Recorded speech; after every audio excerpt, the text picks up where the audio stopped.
इस मूवी के स्टार्ट पे हम देखते हैं 1995 के ओहायो स्टेट को, जहां पर हमें दो बच्चियां खेलते हुए दिखाई देती हैं। एक का नाम होता है येलेना और दूसरी उसकी बहन का नाम होता है नताशा। वहीं पर खेलते खेलते येलेना गिर जाती है और उसके पैर में चोट लग जाती है। तभी उसकी मॉम मेलिना वहां पर आती है और वो उसे समझाती है कि तुम्हारा दर्द ही तुम्हारी सबसे बड़ी ताकत बनेगी। और उसके बाद में ये तीनों अपने घर के अंदर आ जाते हैं और साथ बैठकर डिनर करने की तैयारी करने लगते हैं। और तभी उनके डैड एलेक्सी भी आ जाते हैं और वो बैठकर डिनर करने लगते हैं। यहाँ पर एलेक्सी और मेलिना इन दोनों के सरोगेट पेरेंट्स होते हैं, लेकिन वो इन दोनों को प्यार भी अपने बच्चों की ही तरह करते हैं। वहीं पर एलेक्सी किसी बात से परेशान होता है और उसकी हालत भी सही नहीं लग रही होती। मेलिना उससे पूछती है कि क्या हुआ, तुम काफी परेशान लग रहे हो। तो एलेक्सी बताता है कि उसे डेटा मिल गया है और उन्हें 1 घंटे में यहाँ से निकलना होगा। अब जल्दबाजी में ये लोग अपना सामान पैक किए बिना ही वहाँ से निकल जाते हैं। और रास्ते में हम देखते हैं कि सिक्योरिटी काफी ज्यादा टाइट होती है रोड्स पर। तो एलेक्सी दूसरे रास्ते से होकर एक अबैंडन एयरपोर्ट पर पहुंच जाता है। यहाँ पर मेलिना अपनी दोनों बेटियों को लेकर उस प्लेन में बैठती है और वहीं दूसरी तरफ एलेक्सी रास्ते में पड़ी रुकावटों को एक झटके में उठाकर फेंक देता है। इसका मतलब ये है कि उसके अंदर भी सुपर सोल्जर जैसी पावर होती है। और वहीं हम देखते हैं कि उनके पीछे शील्ड के लोग पड़े हैं और एलेक्सी के पास एक बंदूक होती है जिससे वो उन सभी का सामना करने लगता है। वहीं मेलिना ने भी उस प्लेन को रनवे पर स्टार्ट कर दिया होता है और वो उसे उड़ाने ही वाली होती है कि तभी एक गोली उसे लग जाती है। और वहां फिर मेलिना नताशा को गाइड करके उस प्लेन को उससे कंट्रोल करवाती है और नताशा अपनी मॉम की गाइडेंस को फॉलो करके वहां से अपने डैड के साथ निकल जाती है।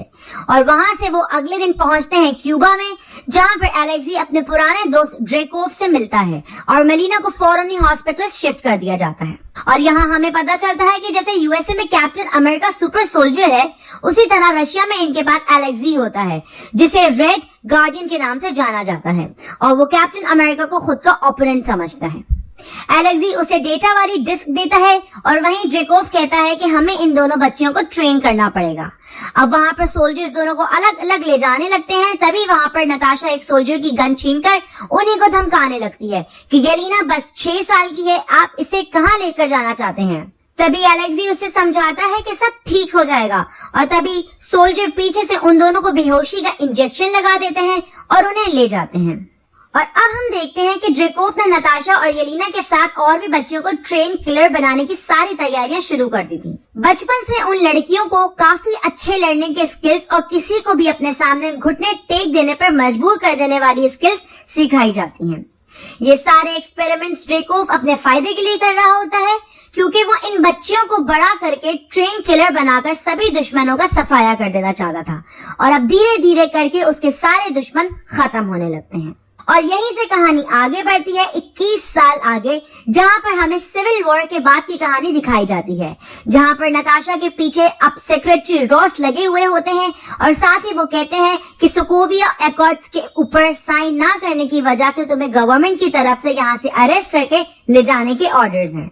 वॉशरूम में खड़ी नताशा उनसे कहती है कि आप जो मुझे पकड़ने आए हैं उसके अंदर आपको कोई फायदा नहीं होगा, यहाँ से आपको मुंह लटका कर जाना ही होगा, आपके हाथ में कुछ भी नहीं आने वाला।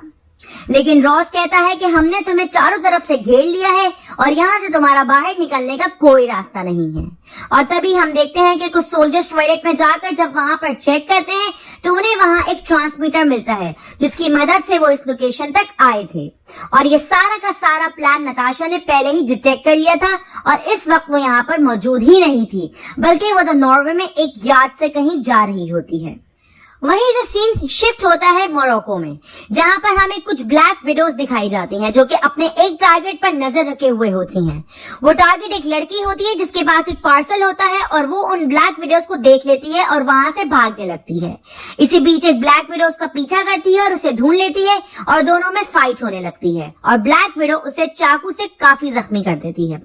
लेकिन वो लड़की एक सिंथेटिक गैस ट्यूब खोलकर ब्लैक विडो पर छोड़ देती है जो कि खुद येलेना होती है और उसके ऊपर जो कंट्रोल सिस्टम होता है वो हट जाता है और यहाँ हमें पता चलता है कि सारी ब्लैक विडो एक कमांड सिस्टम पर चलती थी जो कि ड्रेकोव कंट्रोल कर रहा होता है। येलेना को जब पता चलता है इस सिंथेटिक गैस की मदद से ब्लैक विडोज अपने ऊपर से ड्रेकोव का कंट्रोल खत्म कर सकती हैं, तो वो उन सभी ट्यूब्स को सही जगह ले जाने का सोचती है और अपने अंदर से ट्रांसमीटर निकाल कर फेंक देती है। लेकिन वो लड़की तब तक मर चुकी होती है और येलेना वो पार्सल लेकर निकल जाती है। मगर वहीं दूसरी तरफ ड्रेकोव को समझ आ जाता है कि येलेना उसके कंट्रोल में नहीं, तो वो अपने सबसे खतरनाक हथियार टास्क मास्टर को उस पार्सल के पीछे लगा देता है। वहीं से सीन शिफ्ट होता है नताशा के ऊपर, जो कि नॉर्वे में अपने एक फ्रेंड मेसन से मिलती है और वहां से वो मेसन से अपने जाली पासपोर्ट और जाली पहचान बनवाकर वहां से कहीं और छुपने की तैयारी कर रही होती है। साथ ही मेसन उसे जाते जाते कहता है कि तुम्हारे लिए एक पार्सल आया है। वहाँ नताशा उससे पूछती है कि ये पार्सल कहाँ से और किसके लिए आया है, तो वो कहता है कि इस पर बुडापेस्ट लिखा है।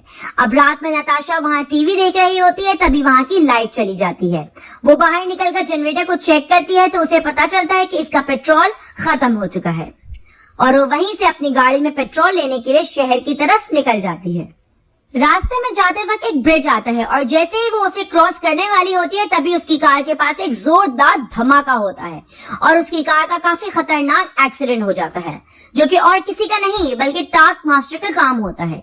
और वहां पर पहुंचने के बाद वो वहां पर उससे फाइट करना शुरू करता है, मगर देखते ही देखते यहाँ पर नताशा एक चीज ऑब्जर्व करती है कि जो मूव्स वो कर रही है वही सेम मूव्स टास्क मास्टर भी कर रहा है और वो भी सेम टू सेम। अब यहाँ पर टास्क मास्टर की नजर पड़ती है उस पार्सल पर जिसके लिए वो यहाँ आया होता है, मगर नताशा के लड़ने की स्किल्स काफी अच्छी थी, जिसकी मदद से वो उन सभी के सभी ट्यूब्स को वहां से लेकर निकल जाती है और टास्क मास्टर के हाथ में कुछ भी नहीं आता। अब यहाँ से सीन शिफ्ट होता है बुडापेस्ट में। वहां पहुंचने पर उसे येलेना भी मिलती है। अब यहाँ पर इन दोनों के बीच में फाइट होना शुरू हो जाती है।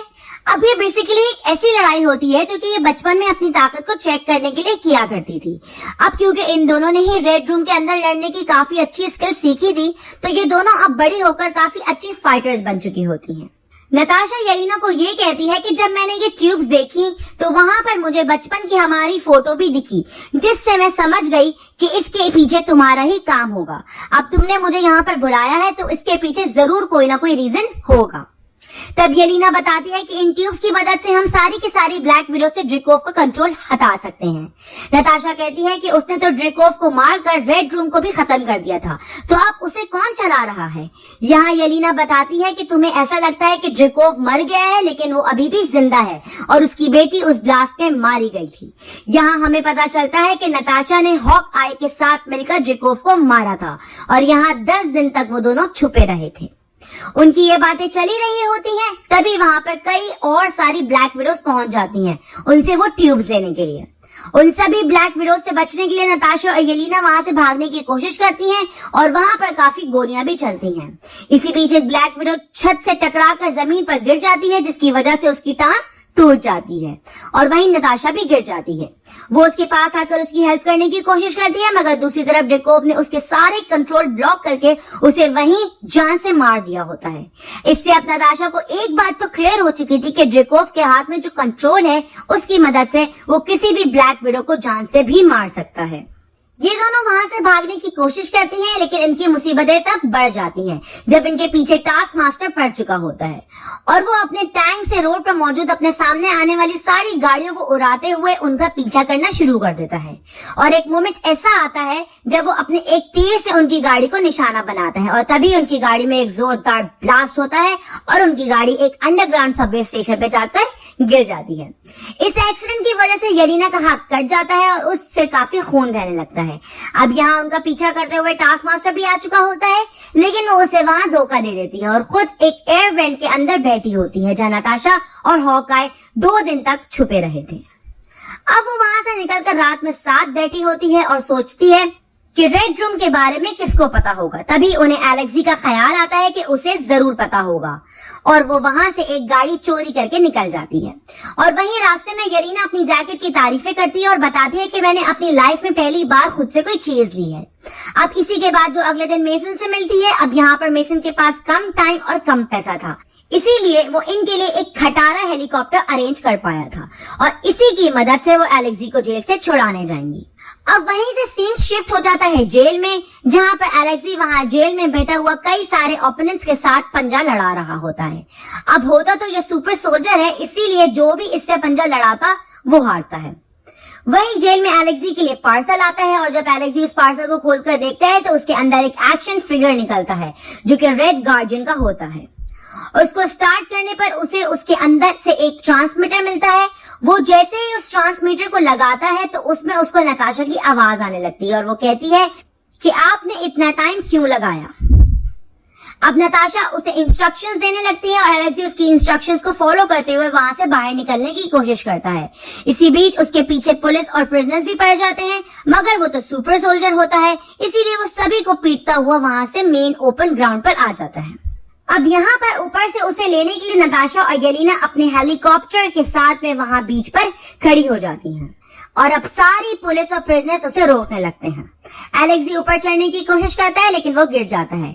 फिर नताशा खुद उसे बचाने के लिए वहां आ जाती है और एक एक करके सभी पुलिस वालों को अपने रास्ते से हटाकर एलेक्सी को बचाते हुए उसे हेलीकॉप्टर में खींचते हुए वहां से ले जाती है। और अब ये दोनों एलेक्सी से पूछते हैं कि हमें अभी के अभी बताओ कि रेड रूम कहाँ पर है। एलेक्सी बताता है कि मुझे खुद नहीं पता, बल्कि मुझे खुद उन लोगों ने धोखा देकर जेल में डलवा दिया। अब ये दोनों एलेक्सी को कोसने लगती हैं। तभी एलेक्सी कहता है कि अगर तुम दोनों को सच्चाई जाननी है तो तुम्हें मेलिना के पास जाना चाहिए, क्योंकि मैं तो बस एक सोल्जर था। ड्रेकोव का पूरा दिमाग मेलिना ही थी। अब ये तीनों पहुंचते हैं मेलिना के पास। घर आने के बाद सबसे पहले एलेक्सी अपना पुराना सूट पहनता है, क्योंकि वो काफी ज्यादा मोटा हो चुका था और वो अपने घर वालों को दिखाना चाहता था कि वो आज भी सूट के अंदर फिट बैठता है। अब यहाँ पर सभी बैठकर खाना खाने लगते हैं और अपनी पुरानी यादों को ताजा करने लगते हैं। लेकिन इन बातों को सुनने के बाद नताशा गुस्सा हो जाती है और कहती है कि आप लोग हमारे असली पेरेंट्स नहीं हैं।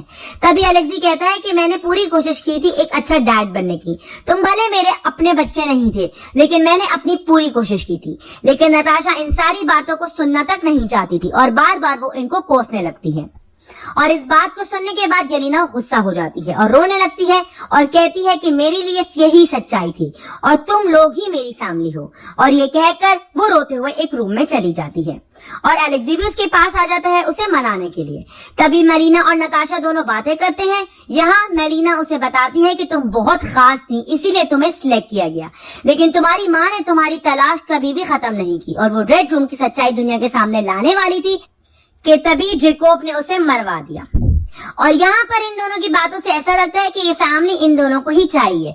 भले ही ये दोनों इस बात को ना माने, लेकिन ये दोनों पूरी फैमिली के साथ रहना चाहते हैं। तभी मेलिना बताती है कि उसने रेड रूम को अलर्ट कर दिया है और वो किसी भी वक्त यहाँ पर आते होंगे। और दूसरी तरफ हम येलेना और एलेक्सी को देखते हैं। एलेक्सी उसे मनाने की बहुत कोशिश करता है और वो येलेना के बचपन का एक फेवरेट सॉन्ग गाने लगता है और उस सॉन्ग को सुनते ही येलेना के चेहरे पर मुस्कान आ जाती है। मगर तभी वहाँ ब्लैक विडोज की टीम आकर उन पर हमला कर देती है और वो सबसे पहले एलेक्सी को बेहोश करते हैं और उसके बाद बाकी लोगों को भी बेहोश करके वहां से ले जाते हैं। और वहां से वो सब रेड रूम पहुंचते हैं। रेड रूम बेसिकली एक हेली कैरियर होता है जो कि आसमान के अंदर मौजूद होता है। तभी आज तक कोई भी ड्रेकोव को पकड़ नहीं पाया था। और अब वहीं पर मेलिना की मुलाकात ड्रेकोव से होती है और एलेक्सी और नताशा को बंद कर दिया गया है और येलेना को मार देने का ऑर्डर दिया जाता है। लेकिन ड्रेकोव पहचान जाता है कि ये मेलिना नहीं बल्कि ये नताशा है, जिसने अपने फेस पर होलोग्राफिक चेंजिंग मशीन की मदद से अपने आप को मेलिना बना लिया होता है। और वहीं मेलिना सेल से बाहर आ जाती है और एलेक्सी को भी सेल से बाहर निकाल लेती है और मेलिना उसे बताती है कि मैंने ही इन सेल्स को डिजाइन किया है, इसीलिए मुझे पता है कि इनसे कैसे निकलना है। और यहाँ हमें पता चलता है कि ये प्लान नताशा का होता है और यही एक तरीका था उनका रेड रूम तक पहुंचने का। तभी हम ड्रेकोव और नताशा को देखते हैं और यहाँ पर ड्रेकोव को पता लग जाता है कि नताशा अभी भी गिल्ट में है कि उसने उसकी बेटी को मारा है। तभी वहाँ पर ड्रेकोव टास्क मास्टर को बुलाता है और हमें पता चलता है कि टास्क मास्टर कोई और नहीं बल्कि ड्रेकोव की बेटी एंटोनिया है। जब ब्लास्ट हुआ था और वो मरने की हालत में थी, तब ड्रेकोव ने उसे एक सोल्जर बना दिया और उसके दिमाग में एक ऐसी चिप डाल दी जिससे वो किसी को भी कॉपी कर सकती है और वो किसी की भी लड़ने की टेक्निक सीख सकती है। और ड्रेकोव ने उसकी नेक पर एक चिप लगाकर उसे रोबोट जैसा बना दिया है, इसीलिए वो वही करती है जो कमांड उसे दिया जाता है।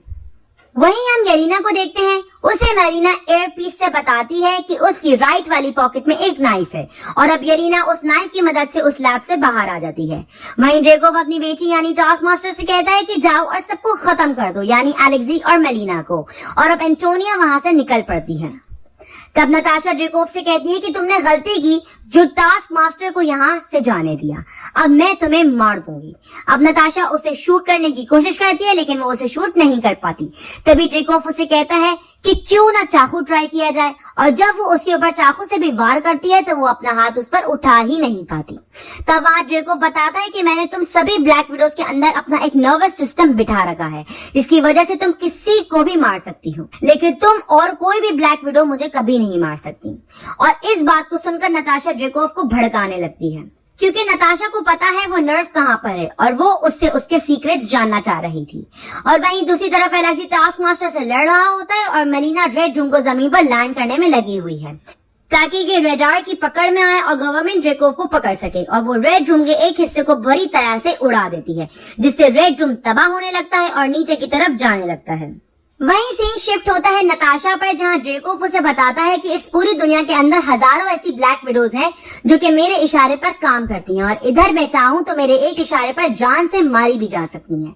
वहीं नताशा नोट कर लेती है कि उसके हाथ में जो अंगूठी है यही वो ऑपरेटिंग डिवाइस है जिसकी मदद से जेकोब पूरी दुनिया के अंदर इन सारी ब्लैक विडोज को ऑपरेट करता है। अब तक तो वो बस उसे गुस्सा दिलाकर इस बात का नाटक कर रही थी कि वो उसके सामने कुछ कर नहीं सकती, मगर तभी वो जोर से अपना सर टेबल पर पटकती है और अपने नर्वस सिस्टम को खराब करके अपने आप को इस काबिल बना लेती है कि वो जेकोब का सामना कर सके, और फिर वो उसकी धुलाई करती है। और तभी वहां पर बहुत सारी ब्लैक विडोज आ जाती हैं और जेकोब उनसे कहता है कि इसे जिंदा मत छोड़ना, और इतना कहने के बाद जेकोब वहां से चला जाता है और सारी की सारी ब्लैक विडोज नताशा पर हमला कर देती हैं और नताशा उनसे लड़ने लगती है, लेकिन वो तादाद में काफी ज्यादा होती है इसीलिए नताशा उनका मुकाबला नहीं कर पाती और एंड में वो नताशा को पकड़ लेते हैं और उसे बहुत ही बुरी तरह से मार रहे होते हैं। तभी वहां पर येलिना आ जाती है और वो वहां पर उस सिंथेटिक गैस को ब्लास्ट कर देती है, और जैसे ही ब्लैक विडोज उस गैस की लपेट में आती हैं उनके ऊपर से जेकोब का कंट्रोल हट जाता है और वो सभी अपने अपने सेंसेस में आ जाती हैं और नताशा उन्हें वहां से जाने का कहती है। और हम देखते हैं कि नताशा ने जेकोब की वो अंगूठी चुरा ली है जिससे वो सभी ब्लैक विडोज को कंट्रोल करता है। अब वो उसके सिस्टम में लॉग इन करके फ्लॉपी की मदद से सारी ब्लैक विडोज का डेटा उस फ्लॉपी में डाल लेती है ताकि उन सभी को सिंथेटिक गैस की मदद से फ्री करवा सके। और अब नताशा वहां से बाहर निकलने की कोशिश करती है मगर इस वक्त तक हेली कैरियर तबाह हो चुका होता है और वहीं पर एलेक्सी और मेलिना एक प्लेन की मदद से वहां से निकलने की कोशिश करते हैं, मगर तभी उन्हें याद आता है कि उनकी बेटियां उनके साथ नहीं है तो उन्हें उनके पास वापस जाना पड़ेगा, मगर तभी उनका प्लेन वहां से गिर जाता है और वही जेकोब अपने सोल्जर्स के साथ में वहां से निकलने की कोशिश करता है, मगर तभी वहां पर पहुंच जाती है येलिना और उसके पास एक इलेक्ट्रिक स्टिक होती है। वो उसे उसके पंखे में डालकर एक जोरदार धमाका कर देती है जिसकी वजह से जेकोब के साथ साथ उसके सारे सोल्जर्स भी मारे जाते हैं। येलिना के पास कोई पैराशूट नहीं होता इसीलिए वो डायरेक्ट जमीन पर गिरने लगती है, मगर तब नताशा एक पैराशूट को लेकर उसके पीछे जाती है और उसे वो पहनाकर वो उसे बचा लेती है, मगर वहीं टास्क मास्टर भी उनके पीछे आ रही होती है और नताशा को पता होता है कि वो उसे मारने के लिए आ रही है, इसीलिए वो येलिना के पैराशूट से दूर हट जाती है।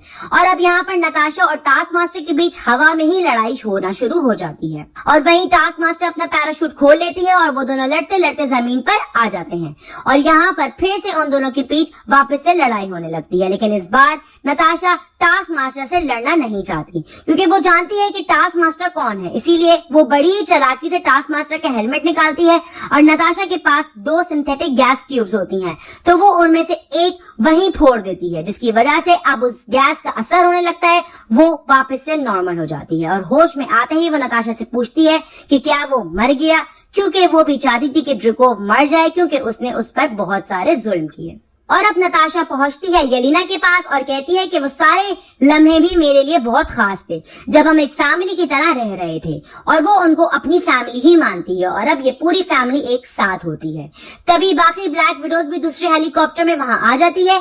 तब नताशा कहती है कि मेरे पास एक सिंथेटिक गैस का ट्यूब है, मैं चाहती हूँ कि मेलिना इसकी कॉपीज बनाए ताकि इस पूरी दुनिया में जितनी भी ब्लैक विडोज जो जेकोब के कंट्रोल में थी उनको उसके कंट्रोल से निकाला जाए।